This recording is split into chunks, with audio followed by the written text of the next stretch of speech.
Hello everyone, this is Aho from the Literacy Council. I'm so happy that you guys could join me today. I'm sure that everybody knows the topic of my presentation. It is the alternative assessments.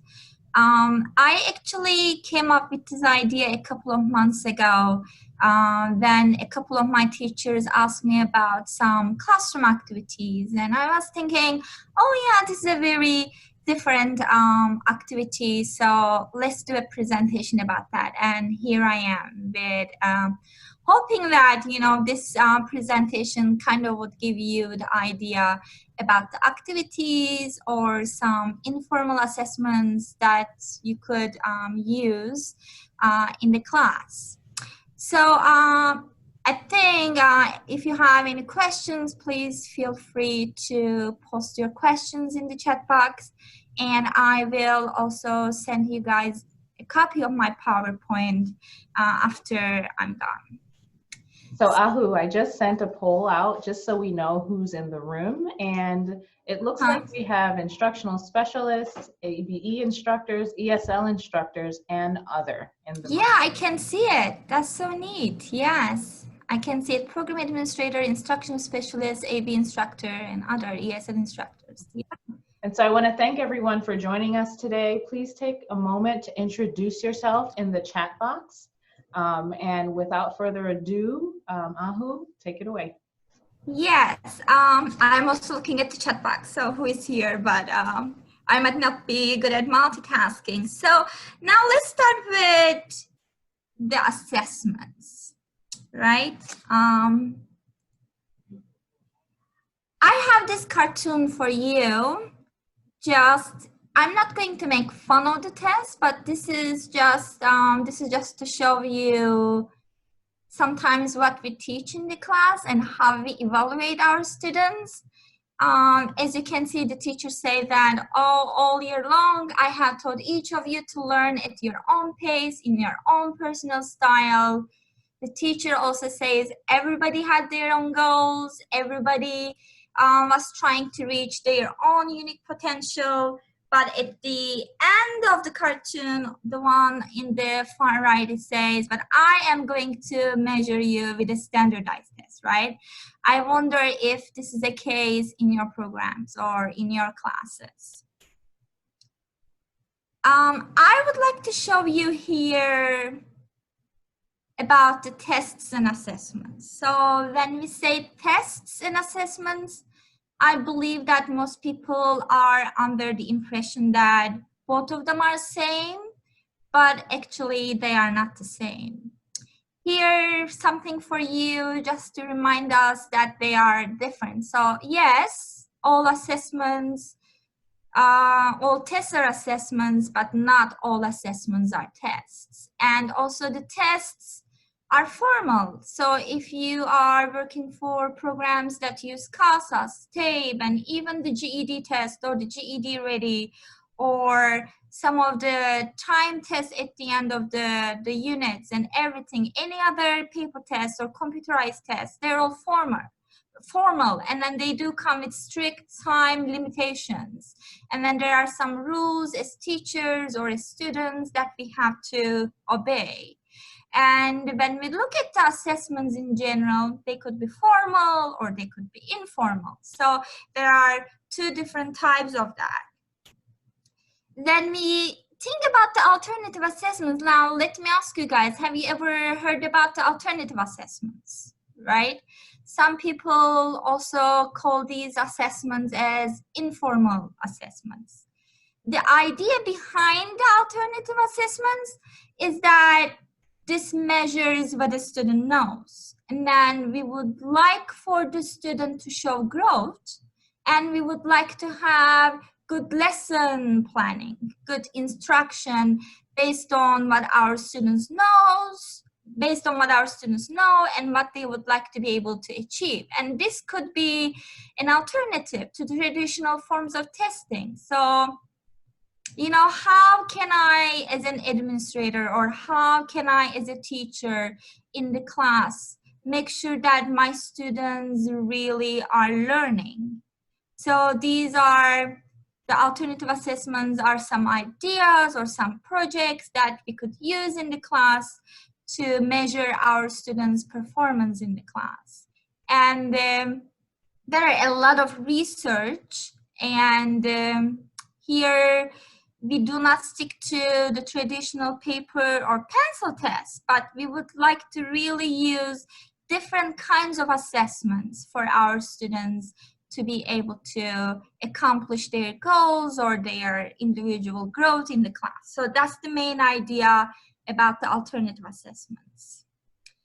There are some obviously characteristics for the alternative assessments. I think as far as I'm concerned, the most important aspect of the alternative assessment is it uses real world context. So if you are teaching a class, the material has to be relatable to students' needs and goals, right? And if I am teaching a class full of people who really do not have any desire to find a job, or maybe they are retired, maybe they are not interested in being in, you know, labor and then force, then I think, what can I give to my students to learn? What can I make it more relatable? So the assessments that I do, as far as the alternative assessments, will measure them based on their needs, not something that they are not interested in. And at the end of the day, with the alternative assessments, we really want the students to get hands-on. You want the students to perform. You would like to see a product at the end of the alternative assessment. So what can your students perform at the end of the class? Or what can they create, produce, or do something? You really need to see that end product.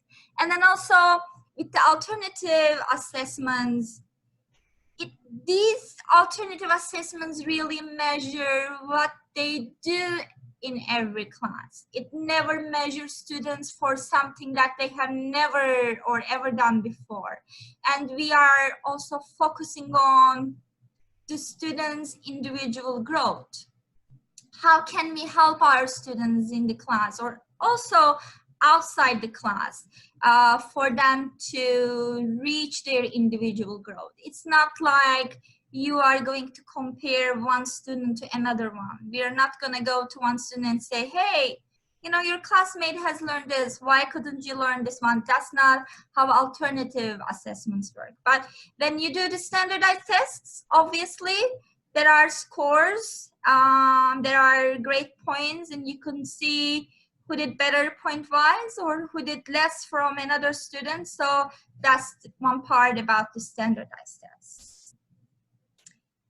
There could be a lot of effective ways to assess the students without resorting to tests, without resorting to standardized tests. So instead of keep pushing the standardized test, you know, in the class all the time, is I understand most of us work for programs where standardized tests are required, but instead of doing it over and over and over in the class, and then there are also some ideas about alternative assessments that we can use as classroom activities. So they definitely do not really replace standardized tests because of some requirements and such, but these are some of my ideas that we could do in class to assess our students when it comes to alternative assessments. So the first one is rubrics, and we do have non-verbal assessments. We also have oral presentations and performances, written assessments, and portfolios. These are 5 very effective ways to assess students in alternative assessments. These are just some ideas. And let me try to give you some samples. So in my PowerPoint, there are some links. At the end, I will share my PowerPoint with you, and then you will see all the resources there. There are all kinds of forms and some documents about these. So rubrics. you know, these rubrics, you can use these rubrics with any skill. I think most people do use rubrics in writing and speaking. And then while creating the rubric, we really have to make sure what we are assessing. So what is my expectation as a teacher from my student? What do I want them to be able to do, right? So there is no place for surprises. Whatever we want or whatever we think that our students need to accomplish, we put it in a rubric. As you can see, there are 2 links. I really do not want to click on them now and then lose the PowerPoint altogether. But these links are from 2 video websites about instructional materials. The first one is for oral presentation. This is for level 5, and then what kind of rubric can we use, you know, for speaking skills. And the last one, as you can see towards the bottom of the slide, it's for writing. But these are only suggestions. Maybe you might want to add more stuff to these rubrics, or you might want to take some out based on your classroom, you know, needs, or based on your program needs. So these are some suggestions for the rubrics. And then also, you know, when we look at these alternative assessments, also another part is the physical demonstration. So how can I understand as a teacher that my students have understood what is being taught in the class? I'm sure all of you know about this physical demonstration thing. You know, you ask a question, students can point, or they can use gestures, or they can respond with thumbs up, thumbs down, if you ask them any yes/no questions. And this physical demonstration, you really could extend it to another idea. You could involve their, you know, the body movements, or it's up to you. And then this is also good for students to be active, and then, you know, without saying anything, just moving and showing you with their movements if they have understood you or not. So just some class activities to do as part of the alternative assessment in class. Or, you know, some pictorial products, drawings and models and pictures and graphs and charts after a story, or after a short paragraph, or after something that you have covered in the class, and then students draw a picture, or they draw something on the board, or you pair the students up, and then they retell you the story with drawings or models or pictures, or there are graphs or charts to measure the understanding of your students. And there is also dioramas, and then my son does that at school. It's like about the story, about creating a scene. Like there is that shoe box, it's a cardboard box, and then students build things in the cardboard box. This could be also applied to adult students. Why not maybe with a different topic? Or this could be also relatable to all of the, you know, levels. So students like use their creativity and imagination and what they get from the story or the reading section, and then they just use their own creativity in a shoebox about a diorama. And then we also have charades, and then there are graphs and charts. So these are, you know, all pictures. And then you as a teacher know whatever has been covered in the class. The students do these activities by participating on hands-on and, you know, the producing things. And then you will know that the students have acquired the skills, or they are almost getting there. So these are some of the ideas. And then one of my favorites, I'm sure all of you know, KWL charts. Especially at the beginning of the class, it is good to see what the students know and what they would like to know and what they have learned at the end of the lesson. It is a good thing, and it's also visual. Big posted chart papers can be used, the big board space, or having some half sheets for students. to just fill this out. Even for beginner level students, when the vocabulary is limited, they could just use some drawings or just one word, and this is a good resource also for beginner students. And you can use this with reading materials, with other activities. It could be a class activity, depending on what the goal of the class is, or individual activity. So these are also good non-verbal alternative assessment strategies in the class. And then these KWL charts maybe bring us to performance-based assessments. The performance-based assessments are really based on what your student can produce. Since all of our students have different language backgrounds and skills, we would like to challenge our students. So we would like to see what they can produce, and then we would like to see an observable skill. So how did the students accomplish their skills? So these are very important with the performance-based assessments. So, and then also these performance-based assessments really allow us as the teachers to integrate all of the language skills. So if we are thinking about speaking skills or writing skills, or, you know, any of the listening skills, and these assessments as alternative assessments are really good. And these performance-based assessments also, they really do not measure something that has not been learned, but this is about the classroom instruction and everyday tasks.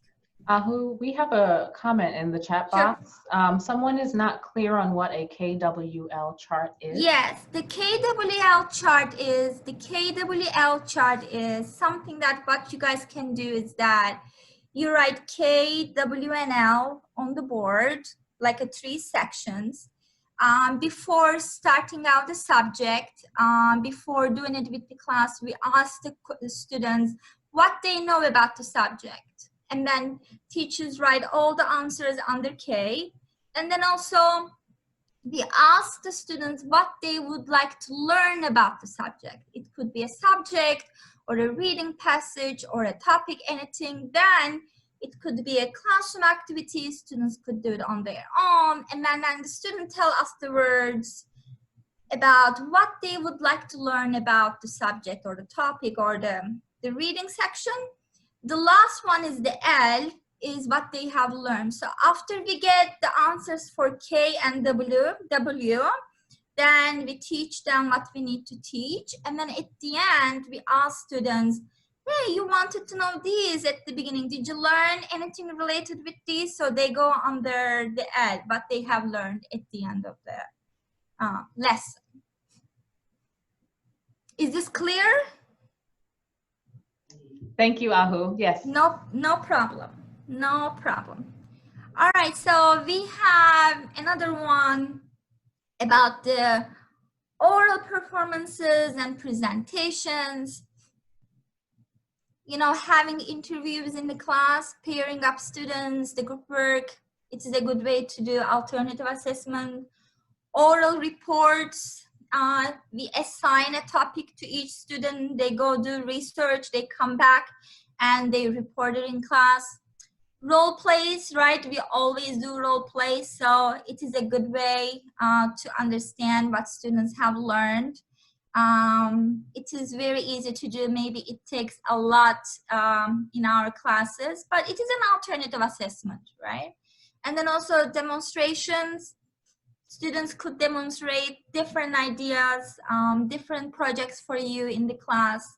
And then also, when we do like reading activities, retelling is also is a good way to assess students, and it is an alternative assessment. So how can I know as a teacher that my students have understood the reading text, right? Asking the students to tell you their favorite part of the text, or asking the students to tell you what happened at the end or at the beginning. So these are the things that will tell you, yeah, my students really have learned something from this text. Or debating, there are lots and lots of ideas for debating. Here there is this link. I think ESL library has so many, you know, the subjects for debates, even from low beginning until advanced levels, talking about different things. This link, if you later click on this, this talks about sending our elderly parents to a nursing home or not. And then there are also some other relatable everyday living subjects that students could do some debates. Not the debates that you see very fiery or something like that, but it's kind of pairs the students up. Then one of them talks about the pros, another one talks about the cons, the language that they have learned about all these pros and cons, and then they integrate them into their discussion. And I think it's a very good way to measure the understanding in the class. And also maybe having students complete some incomplete sentences. It could be grammar, or it could be a role play. It could be about a text they have read. So these are just some of the ideas that we think that they are classroom activities, but they are actually some types of alternative assessments that we could use in the class. And not everything really maybe is all about oral speaking or the charts or diagrams or pictures. And then you might want to ask, what if I would like to assess my students' written language? So what am I going to do? There are different ways for that. Like a vocabulary journal. Students could keep a vocabulary journal, like one word each day. It could be extended. They could write sentences with that word, the definition in their own language, lots of things that could be added to that vocabulary journal.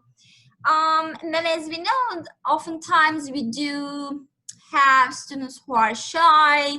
Maybe they are not shy, but they see their classmates and it kind of discourages them because they think their classmates speak better than them. There could be a dialogue journal between the teacher and the student about a specific topic or whatever the student would like to share with you in the targeted language. So this could be a good way to see how the student can, you know, reach his or her own goals. Like goal journals. I know some programs have goal sheets, but goal journals are like, what is my goal in the session as a student, right? So what do I want to achieve? It could be in a notebook, it could be in a binder, or it could be in a form format, and whatever works for your program. And I do know that there are presentations, especially in advanced level classes, talking about a specific topic. We had some presentations last week in an advanced class, and one group of students, they did talk about diabetes. They had no idea what diabetes was, and then nobody had any diabetes, but they prepared this PowerPoint to inform their classmates about this diabetes, the types of diabetes, and what can we do to prevent this. And then, you know, there are different conferences. The student conferencing could, you know, happen in the class as part of alternative assessment. Then there are some logs, like reading response logs. So when you give students a text or a reading material, we could also give students some questions. We could ask them to fill out those questions to measure their understanding. It could be like in a chart form, in a notebook, in a binder, whatever works for you. These are some of the ideas. But I think one of my, again, most favorite ones is the portfolios. They are really good for assessing students throughout the year. If you are teaching a class that really takes a couple of months, and having every student have a binder, and then all the work goes into the binder. And then let's say that I am teaching a class for 5 months or 3 months or 4 months. There is that the work from when they first started to my class, and at the end of the class you could see, and also students can see how much they have accomplished. It is a good way to see over time what students have accomplished. It could include some written student work, some exercise sheets, presentations. Maybe there are some results from some standardized tests, or maybe you guys do give them some unit tests because your program requires it to give some unit tests. Maybe there are unit tests at the end of every chapter in your course book, or the checklist. These all, everything that the student participates goes into the portfolio. And then at the end, we see, oh my God, how much my student has accomplished. It's a lot of work. And, you know, also, it also allows us as the teachers to set goals with the students individually. Not one goal applies to everybody. So, you know, helping students to achieve their individual separate goals, it really is beneficial with the portfolios as alternative assessments. As I have said, these are some ideas. So you're going to see a link in here later, and then there is a sample portfolio there, but you are more than welcome to change it. You are more than welcome to come up with your portfolio rubric, and but portfolios are really, really good. But you know, up to so far, I think my main point was, yes, we do have the standardized tests, but there are assessments that we could do in the class that are called alternative assessments. Maybe we shouldn't call them as alternative assessments. They are like classroom activities that we are maybe already doing, but we don't know that they're alternative assessments. I talked about like advantages or the good things about the alternative assessments, but like everything, so alternative assessments also might have some, you know, disadvantages. So, you know, when we try to kind of grade the portfolio, it could be a little bit subjective. You know, what really is the what is the real rubric for that, right? You might see, hey, this student has done like that, that student has done like that. Maybe you might want to start comparing the students' portfolios with each other. So it might be kind of a drawback with that. And also, you know, there is some time situation. So if you are teaching like for 10 weeks, can you really allow a lot of time for projects? Can you really allow a lot of time for portfolios? Or how about the money? What if my students do not have money to buy the binder? Or does my program have money to buy notebooks or journals, the funds, the materials? You know, that could be kind of an disadvantage. And also, all of the teachers have to be trained in that program if they are going to use alternative assessments. So we as the teachers have to be on the same page with the same grading criteria. You know, that's the thing. So how are we going to find that kind of time to get all those teachers all together? So these are a couple of things for the disadvantages.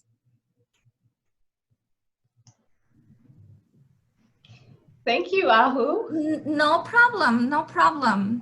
Thank you all for joining us today.